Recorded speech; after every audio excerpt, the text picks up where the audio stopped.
Hey Canucks fans, after a very busy day of free agency, the first day of free agency yesterday, the Canucks slow down things a little bit, but make one announcement of one signing today, one that I'm very happy about. Defenseman Akito Hirose signed to a 2-year contract. I'll break it down in a second. I'm coming to you from Kate's Park near Deep Cove in North Van. Just saw our leadership team off. They're going up to Camp Jubilee, so I got to spend the day out here, the afternoon out here. And excuse me for the poor angle.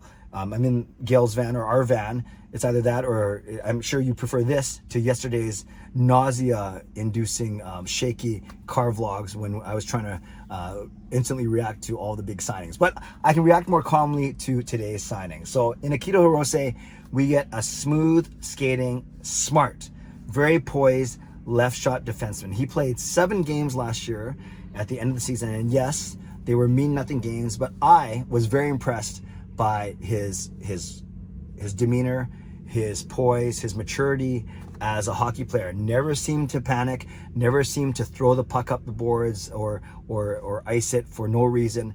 Always seemed to take that extra split second, that extra half second, but always made the right decision, whether it was reversing behind his own net, making a safe pass, or a quick dump out without icing the puck.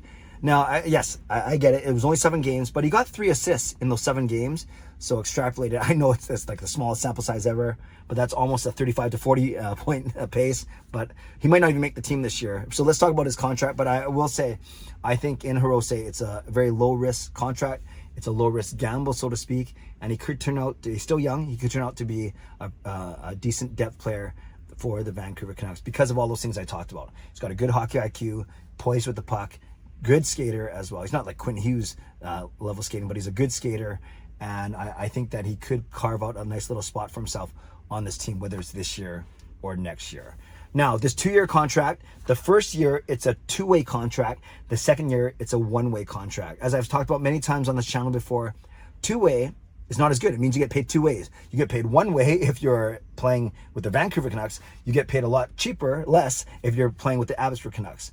And then obviously then a 1-way contract is better. You get paid only 1 way, no matter if you're playing in the NHL or the AHL. So the first of the 2 years is a 2-way contract. He makes $775,000 if he's playing with Vancouver. He makes $350,000 if he's playing for Abbotsford. So obviously with any of these 2-way contracts, there's motivation for the player to make the big club, but then there's some, I guess, not recourse, but there is some security or some safety for the club in that if he gets sent down to Abbotsford, then you're saving on, you're saving on how much you're actually paying him.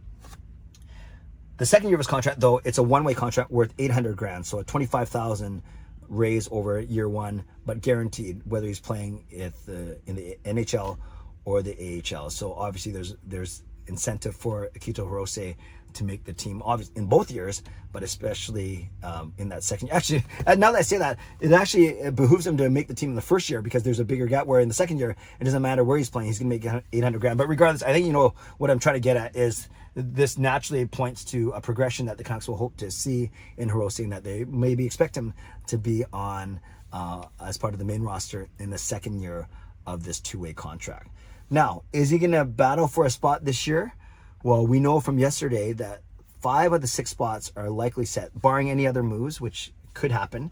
But barring any other moves, you're looking at something like a Hughes with Cole, then a Susi with Hronek, and then a Myers on the right. So now you're looking to fill in that left side spot on the third pairing.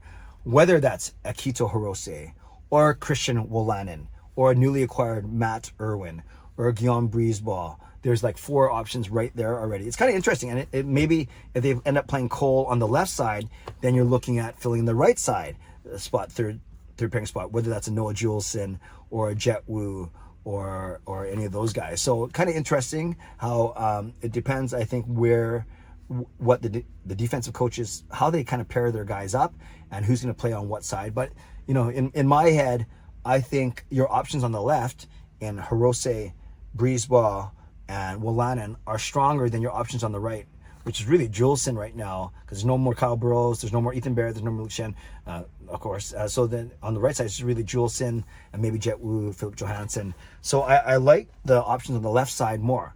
So that would mean that you play Cole on the right. So again, it could be Hughes Cole, Susi Hronek, one of Hirose, Brisebois, Wolanin, a Rathbone also in there as well on the left, and then Tyler Myers on the right. And I'm fine with that. That's a lot better. That sounds a lot better than what some of the pairings that we rolled out last year. So Canucks fans, let me know what you think about this Akito Hirose signing. Is it, for you, is it just simply a depth signing, or do you think there's actually something there?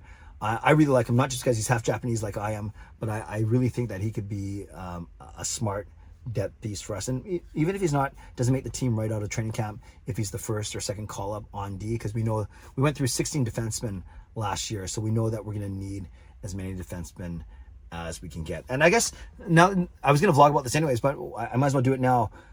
Given everyone that we signed yesterday on the back end, especially Ian Cole, 1 year, $3 million, and Carson Soucy, 3 years, $3.25 million, how would you line up the defense for next year? And I'm making a big presumption. I'm making a big presumption that there's going to be no more moves, i.e. Tyler Myers is on this team. He may not be, and they don't sign any other players or make any other trades. So knowing all the guys that we have right now, how would you line them up? Now, I kind of said what I thought it might be. I think it might be Hughes and Cole on the top pairing, Soucy and Hronek on the second pairing, and let's just say, for argument's sake, it's Hirose and Myers on the third pairing. It could be Breezeball and Myers, it could be Bovenlander and Myers, it could be Rathbone and Myers. I think those are the four, or Matt Irwin. So I think there's 5 options on the left for that third shot spot on the left side.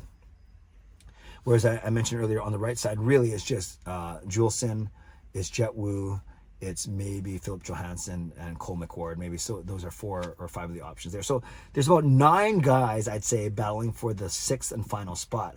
You say, well, Clay, that's way too many guys. Why do we have so many defensemen? I just mentioned because we used 16 defensemen last year. So there's where the extra 8 or 9 come from that we're going to need.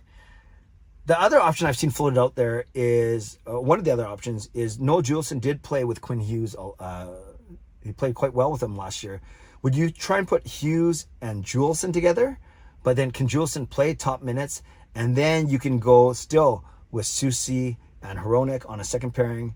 And then you have Cole on the left side and Myers third pairing. Now that would be a big pairing. Or you can even go Cole on the left with Hronek, and then you go Soucy and Myers, which would be a massive, like a combined height of 11 feet. I'm not sure how mobile those guys are going to be. So would you do that? Would you go Hughes and Juleson, and then either Cole Hronek or Soucy Hronek, and the third pairing would be either Cole Myers or Soucy Myers? Would you do that? There's another option for you right there. So let me know what your, given the guys that we have right now, what would your ideal D pairings be? Let me know in the comments. I think it will be this. If I had to guess right now on July the 2nd, I don't know why anyone would have to do this, but I would say it's going to be Hughes and Cole, Soucy and Hronek, and I'll say Hirose and Tyler Myers as your third pairing, and then Will Lannon is your next guy up. That's my prediction as of July 2nd. I know it's going to change many times before the start of the season, but I'd love to know your predictions of the Canucks blue line. I would love to know your thoughts on this Akito Hirose contract. I'll be streaming tonight at 10:30 p.m. We'll break down all of the free agent signings by the Vancouver Canucks. So please join me for my weekly live stream tonight, 10:30 p.m. right here on this YouTube channel. Shout out to my sponsors, Van City Experts Real Estate, Perform and Transform Personal Training Weight Loss. Thank you to legendary Lucas Gates, legendary Carol Bovenlander, legendary Andrew Chang, and to Hall of Fame and franchise members as well. Thanks for your support, and thanks to everyone out there for watching, for subscribing, for liking these videos. Always appreciate you. Never take you for granted. On your way out, subscribe, like the video, leave a tip, become a member, upgrade your membership, leave a comment down below your thoughts on the Canucks defense now with this Hirose signing and potential pairings that you could see the Canucks rolling out in October. Okay, friends, see you tonight at 10:30 p.m. Stay safe, stay healthy, take care of yourselves, and take care of each other. Have a great day. God bless, and go Canucks go.